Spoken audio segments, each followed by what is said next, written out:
ఆమె అంటే ఆకాశంలో సగం అనేవారు ఒకప్పుడు. కానీ ఇప్పుడు దాని పరిధి విస్తృతమైంది. ఆమె ఇప్పుడు సగం మాత్రమే కాదు, సర్వం అన్నట్టుగా తయారైంది. అలాంటి మహిళల సేవకు గుర్తింపుగా మార్చి 8న మహిళా దినోత్సవం జరుపుకుంటారు. అంతవరకు బాగానే ఉంది. ఆమె లేకపోతే ఈ సృష్టి లేదు. కానీ ఆమెకు తోడుగా ఉండాల్సిన అతడి పరిస్థితి ఏంటి? అందుకే అతడికి కూడా ఓ ప్రత్యేకమైన రోజు ఉంది. అదే నవంబర్ 19, అంతర్జాతీయ పురుషుల దినోత్సవం. ఐక్యరాజ్య సమితి ఆమోదంతో మొదటిగా ట్రినిడాడ్ మరియు టొబాగోలో 1999లో అంతర్జాతీయ పురుషుల దినోత్సవాన్ని జరుపుకున్నారు. అంతకంటే ముందు రష్యా అధ్యక్షుడు గోర్బచేవ్ ప్రారంభించారని, అయితే దాన్ని యుఎన్ఓ గుర్తించలేదని అంటారు. కుటుంబ సంక్షేమానికి, సమాజ శ్రేయస్సుకు, దేశ సౌభాగ్యానికి తండ్రిగా, అన్నగా, భర్తగా, కొడుకుగా వివిధ పాత్రల్లో మగవారు చేస్తున్న విస్తృత సేవలని, త్యాగాలని, కృషిని గుర్తిస్తూ పురుషుల దినోత్సవాన్ని నిర్వహిస్తారు. ప్రపంచంలోని వివిధ దేశాల్లో ఈ కార్యక్రమాన్ని వివిధ రోజుల్లో నిర్వహించుకుంటారు.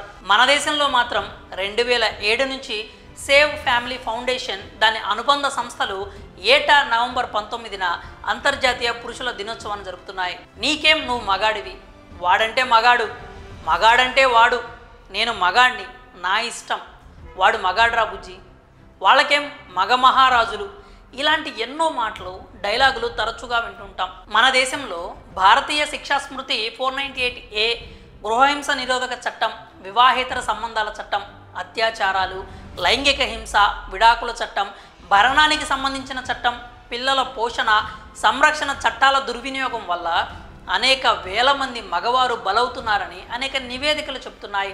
తరచుగా ఫ్యామిలీ కోర్టుల్లో మగాళ్ళు వివక్షకు గురవుతుండడం మనం చూస్తూ ఉంటాం. విడాకుల కోసం వెళ్తే మగవారు 90% వరకు తమ పిల్లలకు దూరం కావాల్సి ఉంటుంది. పెళ్ళైన మగాడు భాగస్వామితో సమస్యల కారణంగా ఆత్మహత్య చేసుకుంటే ప్రభుత్వం కానీ, పోలీసులు కానీ పెద్దగా పట్టించుకోరు అంటూ చాలామంది విమర్శిస్తూ ఉంటారు. మగాడిని దుర్భాషలతో వేధించిన ఆడవారికి శిక్షలు చాలా అరుదుగా పడుతుంటాయని పలువురు భార్య బాధితులు అంటూ ఉంటారు. మగాడిని సమాజం జీతం లేని రక్షకుడుగా పరిగణిస్తోందని కొందరి ఆరోపణ.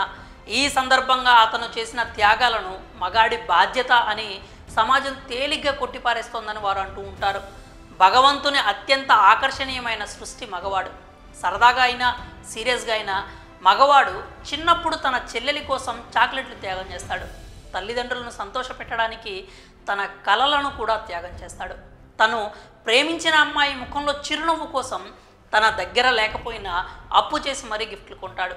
భార్య, పిల్లల కోసం అర్ధరాత్రి వరకు కష్టపడుతూ తన యవ్వనాన్నంతా ధారపోస్తాడు.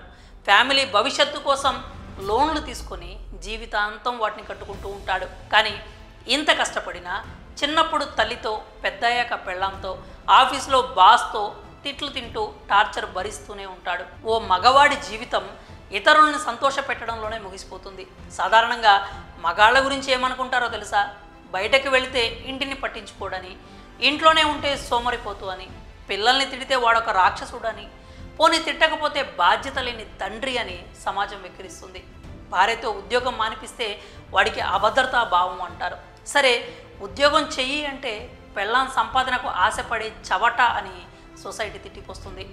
అమ్మ మాట వింటే తల్లిచాటు కొడుకు అంటూ, పోనీ పెళ్ళాం మాట వింటే కొంగుచాటు మొగుడు అని ఎగతాళి చేస్తారు. మగవాడికి మనసారా ఏడ్చే స్వతంత్రం కూడా ఉండదు. మగవాడి కళ్ళల్లో కన్నీళ్లు కనిపించినా కష్టమే.